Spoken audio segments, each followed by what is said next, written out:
mantra is always create value and then the money will come. There are so many businesses that I've seen where they're trying to solve a business problem, but they're not starting with their customer's problem. Profilio has 3 pillars, right? It's marketing / strategy, design and development. And we're true to our roots, right? It's that user experience that Adrian was passionate about, that had him start Profilio, that we're bringing actually into this marketing and marketing strategy side, which we're not really seeing in the market right now.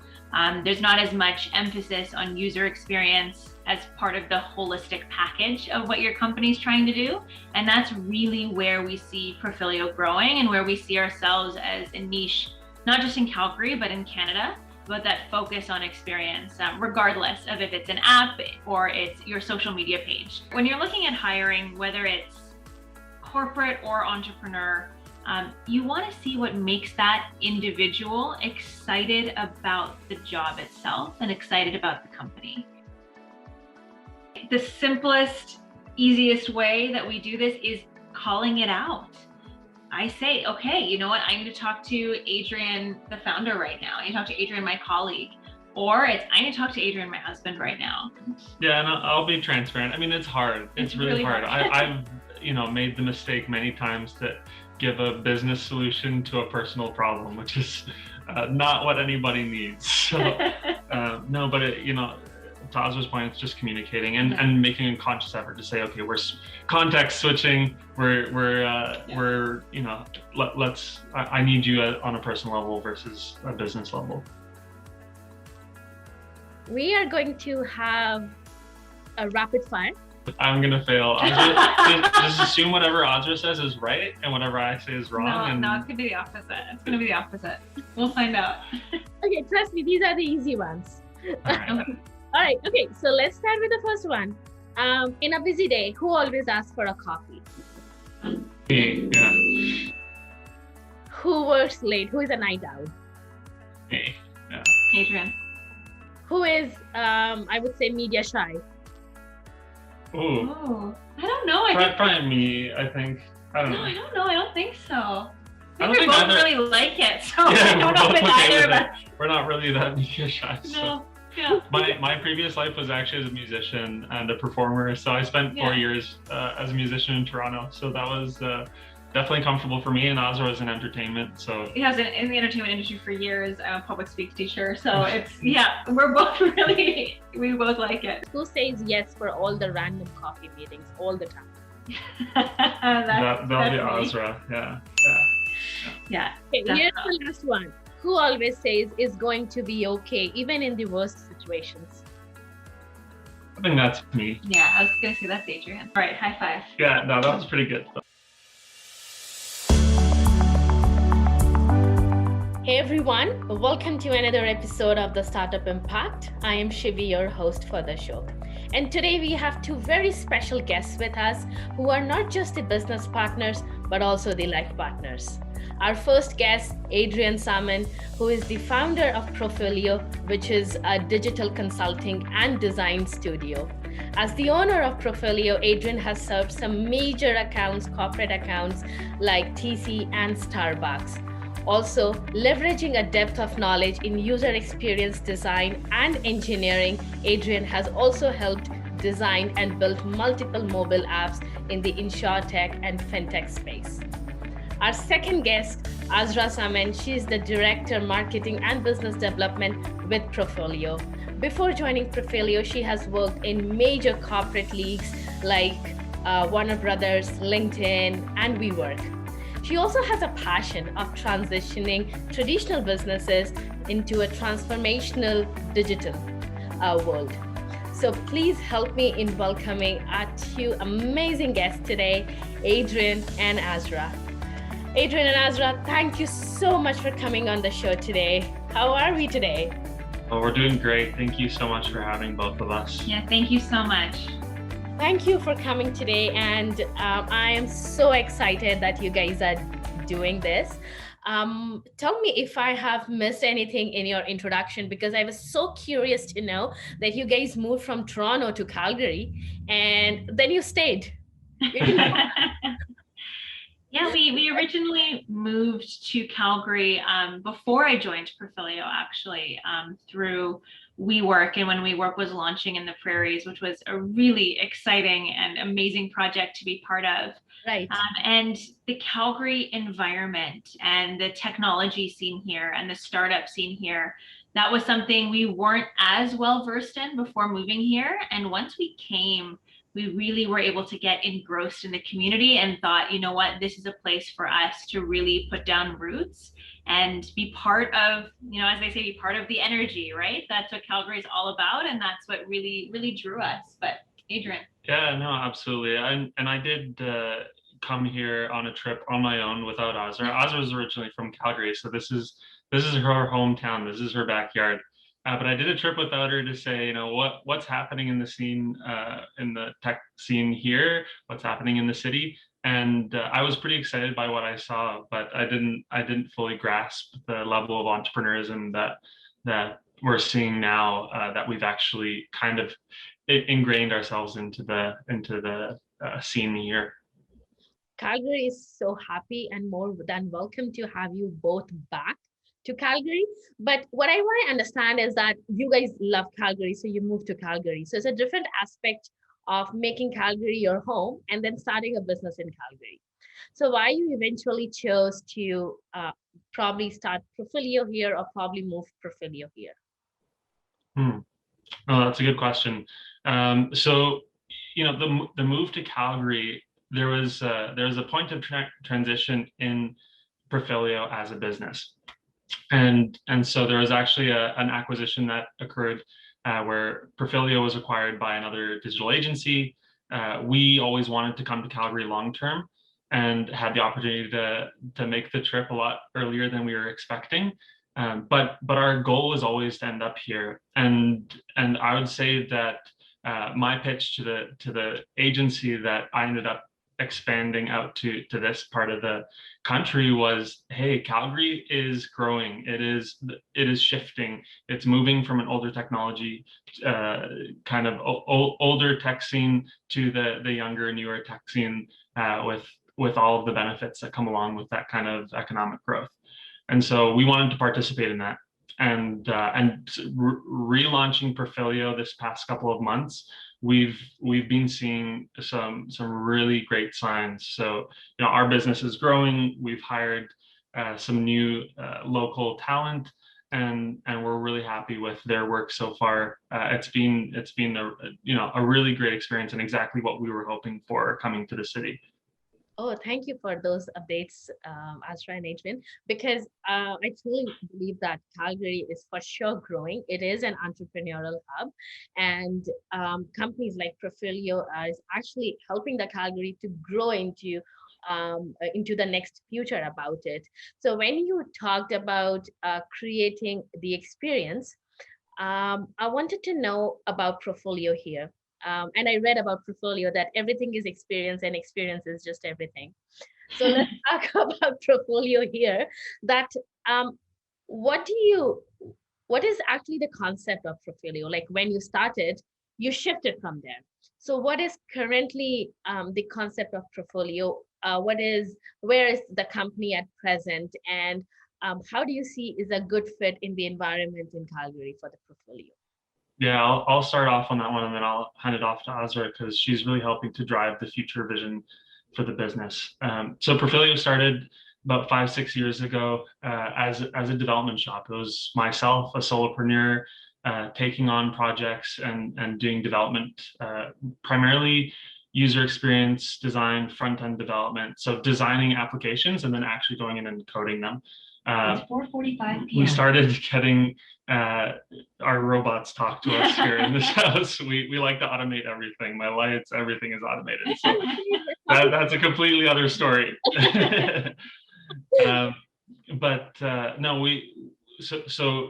starting off as a solopreneur, started building a reputation for doing good work and getting new clientele just via word of mouth. I had never spent $1 on marketing or advertising, but we did good work. And so my name got passed around. I started hiring a couple of staff, and after 4 years of operating that business with a team of four, that was the acquisition by Sensei Marketing and sort of the transition to Profilio, the new version of Profilio, which is not just development and design, but really focusing on how do we expand our services to incorporate marketing and marketing services. And so actually, Azrah, I think you'd be a good person to kind of dive in there because you know exactly what the vision is on that side. Yeah, so it's almost as though Profilio has three pillars, right? It's marketing / strategy, design and development, and we're true to our roots, right? It's that user experience that Adrian was passionate about that had him start Profilio that we're bringing actually into this marketing and marketing strategy side, which we're not really seeing in the market right now. There's not as much emphasis on user experience as part of the holistic package of what your company's trying to do. And that's really where we see Profilio growing and where we see ourselves as a niche, not just in Calgary, but in Canada, but that focus on experience, regardless of if it's an app or it's your social media page. And so, yeah, that's hopefully in a nutshell. Yeah, absolutely. And something I'd want to add there is, a lot of businesses will go through, especially startups and new businesses will go through this cycle where the first couple of years they're really focused on getting the business running and building their products, building their services. And around the 4 or 5 year mark, they start thinking about, okay, how do we enhance our experience for our customers? We think that experience portion should be the starting point for your business. So, customer-centric design, human-centric design, it's a really important philosophy in our business. And we believe that also applies to marketing in many, many ways. And you just mentioned that you literally spend $0 for marketing. Yes. Well, and that's about to change. What we saw was serving our customers who had advertising spend. I mean, I'll be transparent. We just didn't have the money for advertising spend. Every dollar that we made went back into the business, into hiring new staff, into actually teaching them. So training was really important, making sure that the staff that came on could learn the newest technologies and were able to deliver on that side. Yeah, so. Absolutely. Because we have a lot of companies associated with us, and I think this is going to be really, really useful for them because either they are starting their business or they are going into their next seeding phase at this moment where they have started. So when you talk about that, this should actually be the first step of using the digital transformation. So for example, let's say today I have zero marketing budget for sure, but I'm just for the understanding for the case study. Let's say if the Startup Impact tomorrow needs the help of Profilio, and where do we see the things going forward? Like, could you give us a brief case study, which is also going to help a lot of companies to understand as how they can actually take advantage of Profilio? Yeah. Yeah. You go ahead. Okay, absolutely. Yeah. So in terms of getting started with Profilio, we generally start with some kind of planning phase. We have an approach on our website that we call the RIDE approach: research, iterate, develop, and enhance. And really, it's I don't think it's a new approach. It's just a really rigorous one, which starts with research, which is not expensive. The word sometimes sounds a little unapproachable, but research is simply going out and reading and talking to people. There are methods to do it better and methods that don't work, but at least start with interviewing your customer. There are so many businesses that I've seen where they're trying to solve a business problem, but they're not starting with their customer's problem. Right. So and my mantra is always create value and then the money will come. So you have to create value for customers, and part of the research is discovering where are the pain points, where are the things that are frustrating for your customer today. Because if you can solve those, then you're creating value, and now you're able to actually monetize on that value. Right. So you're basically being the detective around and understanding the customers, understanding like what you're trying to do is like basically understanding people. So you're trying to do business with people, and then eventually the business will follow. And Absolutely. I agree with that. Yes. One important thing that you talked about, which I was making notes here, is you being into this industry, into this boutique consulting and digital agency industry. Currently, with the post-pandemic situation that's currently happening, we are still into the pandemic, I would say. But I understand that initially when the pandemic started, marketing and I would say agency took a setback. But currently, it's a different ball game altogether, where the digital space is growing. So, where would you see this space growing in Canada or in Calgary? And is there a shift into where it was initially into the traditional part? Yeah. I mean, if we zoom out a bit, there's this whole talk of compression of markets. So this idea of your supply and your demand coming closer together. E-commerce is the driver behind that. We're making experiences for purchasing goods really simple and accessible, and lowering the barriers for entry. So where a company, a brand that was a manufacturer in the past might have needed, 20 different distribution channels. Now they can have their store. Obviously, they're still leveraging distribution channels, but that is increasingly becoming a direct-to-consumer model versus a partner channel model. And that's something I think will continue to happen over the next 10 years. This is not something that's going away. And to your point, COVID accelerated all of this. I mean, there's talk about accelerating digital adoption by an order of years over what we would have if we didn't experience COVID. So I don't know if you want to add anything there. Yeah, no, I think you've hit most of it on the head. It's companies even that had marketing budgets planned for 3-4 years down the line. Right. Rebranding down the line. It's always something that came later. And we're seeing it now that COVID, that's the only way to get your company out there is the internet. The only way to be able to network and to be able to market your services. Well, you can't go and wine and dine anymore. You can't go and fly and visit your clients or do trade shows or do conferences the way that we used to. And so what's the replacement for that? Well, that's where we're seeing, especially agencies, really getting a lot of really interesting clients and clients who are saying, okay, we've got to redistribute our budgets because this is the only way we know how to reach people. And so even the interest in things like advertising and analytics has grown substantially, and COVID was absolutely the driver for that. And then on the flip side, marketing agencies who were just focusing on marketing before are now saying, okay, we need to start offering e-commerce services. We need to be able to build your store and enable your business in different ways, not just through a traditional website.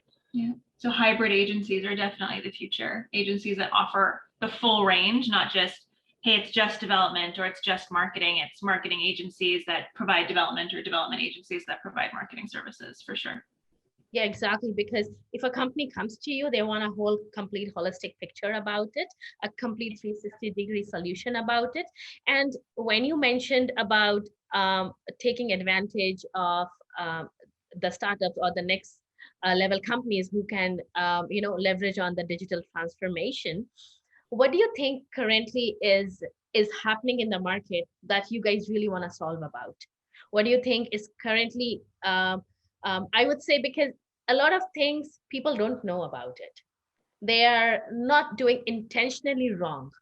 It's just that we are not educated about it. So what do you think is currently like going wrong in the market that you would probably, try to solve it and people can actually learn from it? It's a little general for me to say experience and digital experience, but it still is that. There are antiquated websites that are still up that are, the business says, well, we're not a website, we're not an internet company, we don't need a great online presence, but you do. That is sometimes and more often now the first touch point for your brand with that customer. So it's the first thing that the customer has ever seen about you is your website. So that's really important. I think e-commerce experiences need to improve significantly. You see like massive companies like Shopify helping small businesses to provide a great e-commerce experience. Squarespace has also moved into that area. You can list your products on their platform pretty easily, but custom bespoke shopping experiences are not they're not where they need to be. I mean, you look at Fire Phone. It was a product that Amazon made a while back that completely flopped. But their entire premise, at least my opinion here, their entire premise behind that phone was we want to build a great virtual shopping experience so that you buy all of your Amazon products right through your phone. They kind of anticipated that e-commerce trend. Right. It failed for many other reasons, but the goal is, I think, there to create great experiences. That is so well said, Adrian, because what he just said is actually defining that what is something that we need to actually research before we are completely digging into it. And I'm going to take advantage of your information here because I want to understand that there are a lot of people who are now either shifting their career because of the massive job loss or are getting into the entrepreneurial journey. So let's say if somebody is want to go into the digital space and want to start their agency there, what would be your tips to them? Because you guys have been in the market for a long, so you guys have learned, shifted, grown. So what is something that you have learned that you want to share? Yeah, absolutely. And actually some of the research we did before coming to Calgary was what support does the city offer to help develop the tech ecosystem here. And Western Economic Development had put out a report looking at, what are the transferability of skills for engineers into technology, into other high tech spaces, into database engineers and software engineers. And so there's a lot of transferability of those skills. Take a course, take an online course. I mean, that's a pretty generic advice, but it's really important that you find something that you're passionate about, that you can sit down for hours doing without pulling your hair out, and train yourself and teach yourself. Yeah, I've always believed that you need to find your passion, and once you find your passion, then leverage the heck out of it. Understand what you want to do, because then it doesn't seem like work. It just seems like a fun at play. And what you said was so true and so correct, Adrian. And Azrah, I want to pick your brain here because you are coming back from a big corporate experience and working with industry leaders. And now you are joining a startup. You're working as a founder there. So what changes? Like, talk about the mindset, talk about the approach. What changes? Everything. That's the short answer. Everything changes. In a really dynamic way, in a way that was really appealing to me, which was you get to completely wrap yourself up in this new concept or this new idea. There is this misconception, as you mentioned, right, that, okay, if I'm going to be an entrepreneur, it has to be this, every single day is the love of your life. And it's not that, right? You have to really be invested and be okay with the major ups and downs that come with being an entrepreneur. And that's a huge adjustment coming from corporate. Not saying corporate does not have big ups and downs. You have sales cycles and goals and things to hit. But at the end of the day, you go home and your name isn't on the website. Your name isn't on the masthead. And now it is. And so there's so much more investment of yourself and of who you are as a person in this idea. And personally, I really wanted to do that. And that was the next stage in my career. And something like COVID really accelerated that.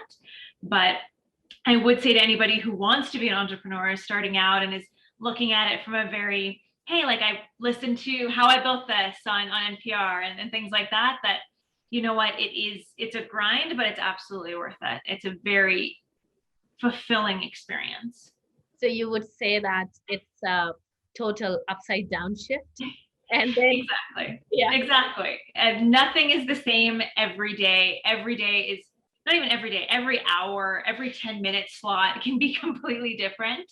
Right. And so wearing not just one or two hats, but 1,000 different hats in 1,000 different colors all the time. And sometimes it's not a hat, sometimes it's something completely different. And so that's definitely part of that entrepreneur journey. Yeah, because you're getting into that unknown space. Exactly, all the time. Yeah, and you have to get really comfortable with something a term we like to use a lot internally is context switching. Yep. So you have to change like your entire world from one moment to the next. So you're serving a customer and you have to be completely immersed in their space and what they're doing, what their value is, what they're trying to achieve. And then a second later, you might have to do the same thing for a completely different industry, a completely different vertical. But that's part of the excitement. That's and that's also part of where the creativity comes from. You bring a little bit of those different worlds into each other and come up with new pieces because of that. Absolutely. That actually reminds me to ask you, Adrian, is talk about your entrepreneurial learning curve. So talk about a time where because I understand that it's a tough journey. You have to have a very strong mindset, but talk about some of your learning curves that you have gone through in this phase of 4 to 5 years, 6 years journey. Yeah. So many learning curves. From hiring, your first hire is pretty nerve-wracking. Feeling like you need to set a company culture. I mean, and let's even rewind before that. Before you hire anybody, it's figuring out what your business is. How does it differentiate? What's different about, and really your business is you at that point. But then also where are your gaps and like where do you want to get stronger at as an individual, but also as a business. And if the goal is to grow your business and to have more people come on board and build a team that are all pulling in the same direction, you find people that not only have your gaps but have the same vision for the future. And I don't think I had that perspective when I started, but I definitely have that perspective now. So I would have loved that guidance when I was first starting out. Absolutely. A lot of people who are now starting could probably benefit from your tips to understand that what to watch out and how to actually have that perspective. And I also wanted to ask Azrah about this because you have worked, I keep saying this because you come from working with the big corporate giants. So you are probably the best person to even answer this question, that we have seen much job losses than ever before. And the job losses are actually in the corporate world, right?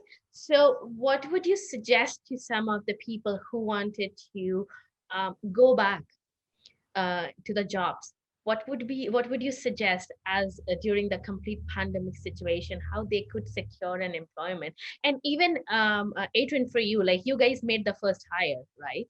So when you did the first hire, so you transitioned basically from being an employee to being an employer. So you guys would have some kind of I would say checklist to hire a candidate. What would that be? For sure. And this is ironically where my LinkedIn background comes in, because they were phenomenal at teaching us about all this stuff. But when you're looking at hiring, whether it's corporate or entrepreneur, you want to see what makes that individual excited about the job itself and excited about the company. So often when you get laid off or you're in these kinds of circumstances, the approach is, oh my God, I need to find a new job. I'm going to send my resume to 100 different companies and hope for the best. And unfortunately, that approach doesn't work anymore. That is no longer happening. That's actually happening. Yeah, it doesn't work. And that was, I think, the way that was common maybe 15, 20 years ago, or even 10 years ago, that, you know what, it was just a volume game. It's the number of resumes that you put out. And now it's about that personalization. It's why do I want to work for this company? Why is this specific job something that I want to do? And adjust your resume. Reach out to that hiring person on LinkedIn and say, hey, I saw this posting. This is why I think that I would be a good fit. A lot of people look at the job posting and they think, oh, sometimes I may not be qualified or I don't have this. Again, reach out. You don't know what that hiring manager is looking for specifically. And sometimes that extra gumption to say, this is what drew me to you. This is that corporate value that I saw on your website that was really cool. Or here's that client you worked with that I really admire and I want to be part of it. That's what gets you through the door. That's what gets you hired. And I'm really excited to say that's what the team that we have now did. And that's what I recommend to a lot of recent grads and recently laid off folks that I do talk to and mentor on the side. That's the number one piece of advice that I say over and over again. The world is changing and everyone wants to hire someone that is a good match for them and is not just an answer or a solution that, oh, I need a paycheck. I think that world has come and gone. True. And I'm just making those points like mentorship and actually understanding where your interest lies, where your passion lies. And do not shy away. Like what you just mentioned is like reach out to people, start networking.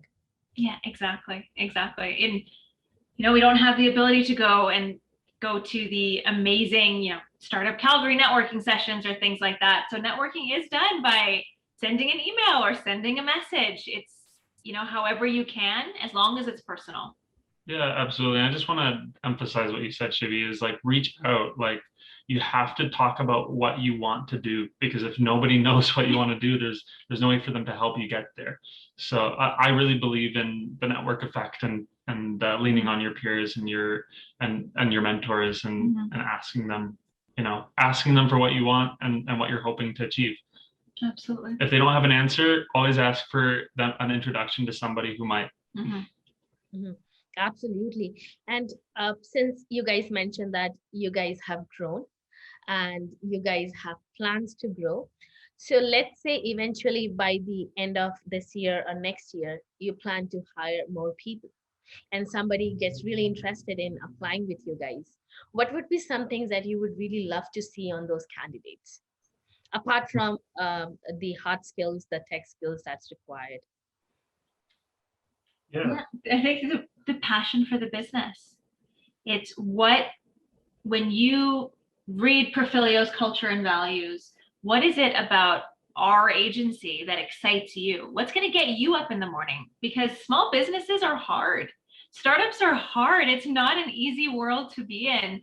And so explaining what drives you in that way and what interests you, and that's the stuff that gets you through those hard times. That's the stuff that gets you through those dips. So that's what I'm looking for in candidates for sure, is what aligns that way. But Adrian, what do you think? Yeah, I agree. I think with startups, you're going to be facing so many challenges. There's so many unknowns, and just re-emphasizing, alignment with some kind of vision for the company. That way, when you hit that roadblock, like you're like, I don't know how to solve this problem. You know what the vision is, you know what the end target is, and you're gonna self-direct a little bit. And I think more agencies are looking for that, especially in the startup world. We need people who can think for themselves and take initiative and want to collaborate and work together towards a common vision. Absolutely. And not everyone is the right fit for working in this entrepreneurial startup, fast-paced, rabbit hole culture, I would say. So that's so true about it. And thank you for sharing those tips. Before I forget to ask you guys, tell us where is the vision going forward with Profilio for 2021? That is, talk about some new products that you guys are going to bring about. I'm so excited to listen to this. Yeah, absolutely. No, we're really excited to share as well. So we have a couple of great clients on the horizon. We're already working with one of the great startups in the city, Philip Fleet, who's putting out a digital wallet solution, and we were like so excited to work with Alice Reamer. She's an incredible force and such an important establishment in this city.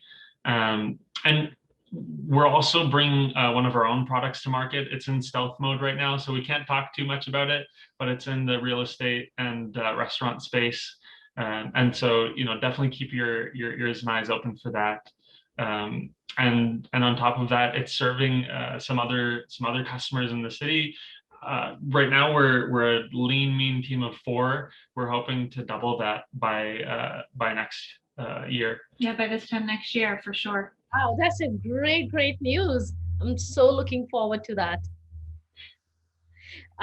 Something that I wanted to ask from the start, I just wanted to, wait for the heavy corporate topics to get away so that I can actually ask this question. I was so longing to ask this, that you guys are the business partners. You guys are the life partners. And this is what I have heard from, I don't know, from so many people out there, that how do you actually differentiate the roles? How do you actually wear different hats at different points? How do you guys even manage to do that? Because I know that when you're working for the companies, or even if you're starting a business, you go and work in the co-working space, or you go and work in your office space, and then you come back home and you have a different conversation, or you have a different mindset to follow. But currently working during the pandemic, when we are working from home, how do you actually, what do I call it, compartmentalize that? Yeah, I'm going to start off on this one because I've been asking Azrah to join Profilio for years. She's incredible, just such a like smart, focused, driven person. And the pandemic actually forced us to work out of the same office. We share a home office. We did have offices outside of the house, but shut them down because of COVID. And that was, I think, Azrah's realization that, hey, we can actually work together. We can work in the same space. But in terms of division of roles, and how do you split up ownership? And when I say ownership, I mean ownership over responsibility. So like who's responsible for different parts of the company. And what it comes down to in my mind is, find your gaps. There are things that Azrah is amazing at that I'm terrible at, and vice versa. And we both respect each other's expertise. We both respect each other's experiences, and that's so key. But that's key in any business relationship. You need to respect your partner. And you need to respect where their domain expertise are and lean on them for it. So I don't know if you want to add anything there. No, you hit the nail on the head. I think that having that understanding of who is an expert in what, and really bringing that to the table and being a champion for your partner's expertise as well is so important. And that's what I think makes it successful. And that's not just if you're life partners, but business partners, right? Even if you're not married business partners, it's respecting the other individual's expertise and being a champion for it, and being able to talk about it with other people, and then taking that step away, right? And saying, okay, now you focus on your thing and I'm going to focus on my thing, and we'll come back. And that's really what makes it work. I want to just highlight that tidbit that Azrah mentioned about, championing your partner in business. That is so key, because especially in Canada, we have a culture of being humble and not tooting our own horns and talking about ourselves. When you have a business partner sitting next to you who can talk about the awesome things that you've done, that is such a great way to show that you can be trusted as a business without coming off as like braggadocious or like self-aggrandizing. Oh, you guys just answered all the questions. And you were looking amazing when you were answering these questions. But Azrah, I remember I had this conversation with you before. How do you manage to keep to understand that who you are talking? That once you mentioned that, are you talking to your co-founder Adrian, or you're talking to husband Adrian? How do you manage to keep different hats at different times? Because as a founder, we don't have timings. We don't have, our resources are limited. Our people, our peers are limited. How do you manage to do that? Honestly, the simplest, easiest way that we do this is calling it out. I say, okay, you know what? I need to talk to Adrian, the founder, right now. I need to talk to Adrian, my colleague. Or it's, I need to talk to Adrian, my husband, right now. And because sometimes everybody knows, right? You want to go home and you want to talk about the day that you had. Maybe you had a really crappy day at work. And I don't want to talk to Adrian, my colleague, about my crappy day at work. I want to talk to Adrian, my husband. And so having those conversations and being really clear. And I think if anyone else heard us, they think we'd be crazy because I'm like Adrian husband or Adrian colleague. But that's what keeps us really empathetic towards what each other needs in that moment, especially if it's not clear, if it's not during the workday, maybe it's on a weekend or maybe it's over dinner, to establish what that boundary is that's when it becomes really important. Yeah, and I'll be transparent. I mean, it's hard. It's really hard. I've made the mistake many times to give a business solution to a personal problem, which is not what anybody needs. So no, but to Azrah's point, it's just communicating and making a conscious effort to say, okay, we're context switching. I need you on a personal level versus a business level. Absolutely. Being honest. Amazing. Great answer. So here is a bit of a surprise here. We are going to have a rapid fire. Okay. There is time to think about it. Just the normal reaction that comes into it, and we're gonna see that how well we know each other. So here we start. Oh no. I'm gonna fail. Just assume whatever Azrah says is right and whatever I say is wrong. No, it's gonna be the opposite. It's gonna be the opposite. We'll find out. Okay, trust me, these are the easy ones. All right. All right, okay, so let's start with the first one. In a busy day, who always asks for a coffee? Me, yeah. Who works late? Who is a night owl? Me, yeah. Adrian. Who is, I would say, media shy? Ooh. Oh, I don't know. Probably me, I think. I don't know. I don't know. I don't think so. I I don't think we think both either- really like it. So Yeah, I don't we're know both if it's okay either with of it. us. We're not really that media shy. So. No. Yeah. My previous life was actually as a musician and a performer. So I spent 4 years as a musician in Toronto. So that was definitely comfortable for me. And Azrah was in entertainment. So He has been in the entertainment industry for years. I'm a public speak teacher. So it's, we're both we both like it. So maybe not that one. Good personalities out here. Oh my God. Great. Okay, here comes the next one. Who always comes with random, innovative business ideas? Oh, both of us. I was gonna say that's shared for sure. Yeah. That's what I love. I don't know how many business ideas Azrah has had, and then a year later it'll blow up, like meditation rooms in Toronto or food prep. And we're like, oh, we talked about this. We should have started it then. We have that conversation a lot, and Adrian always brings, like, to every client meeting something that nobody's thought of, and it comes in. It's like, oh wow, like nobody's considered that before. So yeah, definitely both. No wonder why you guys are perfect for each other in whatever capacity. My next question, which she just asked, that who says yes for all the random coffee meetings all the time? That'll be Azrah. Yeah. Okay, here's the last one. Who always says is going to be okay, even in the worst situations? I think that's me. Yeah, I was gonna say that's Adrian. You know what? And it's just a couple more years of being an entrepreneur over Azrah, and knowing that the downs are always matched by the lows are always matched by the highs. So over the long term, it all balances out. Yeah.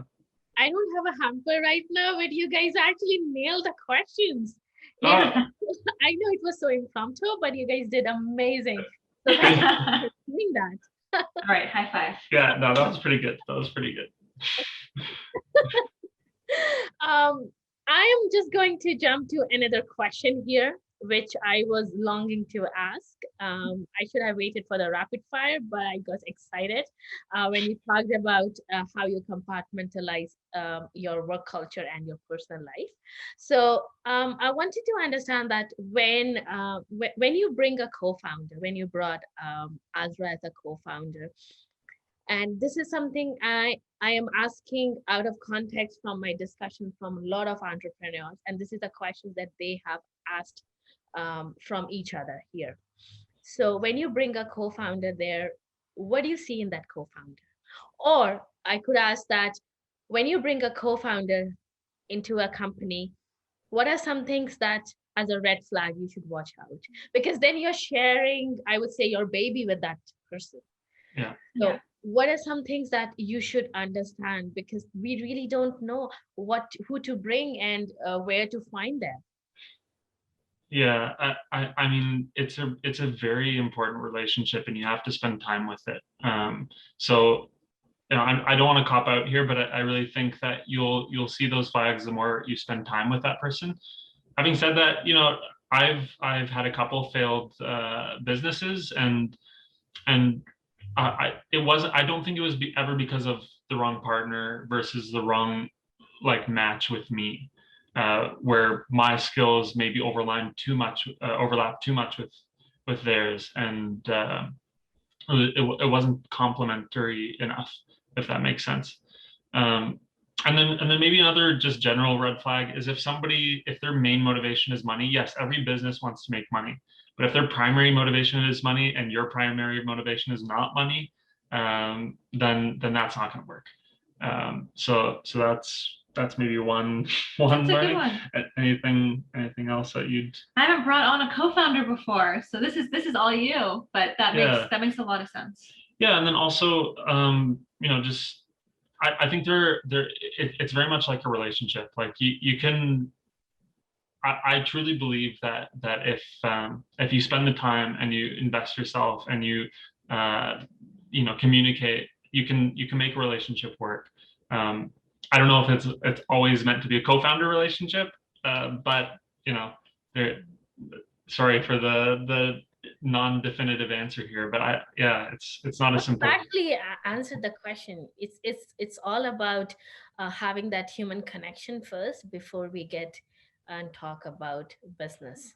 I think so, and that might, Azra can tell us a little bit, but I think that might differ somewhat from more corporate culture where you don't need to have that like personal connection with somebody. You don't need to trust them in the same way that you would trust somebody with your business. What would you say? Or maybe you can disagree. I was gonna say I'm not quite sure. I think anybody in your business life, you have to have that relationship, and you have to have that inherent trust of them as a person, and a trust of their skills and what they're capable of and what they're able to do. And that floats to all sides of it, right? Because if you are two co-founders and you start this thing and it blows up and it's huge, then you want everybody that ends up coming onto that company to still have that same kind of relationship. So I think it flows through, but it all depends on the culture that's set from the beginning. Absolutely. True.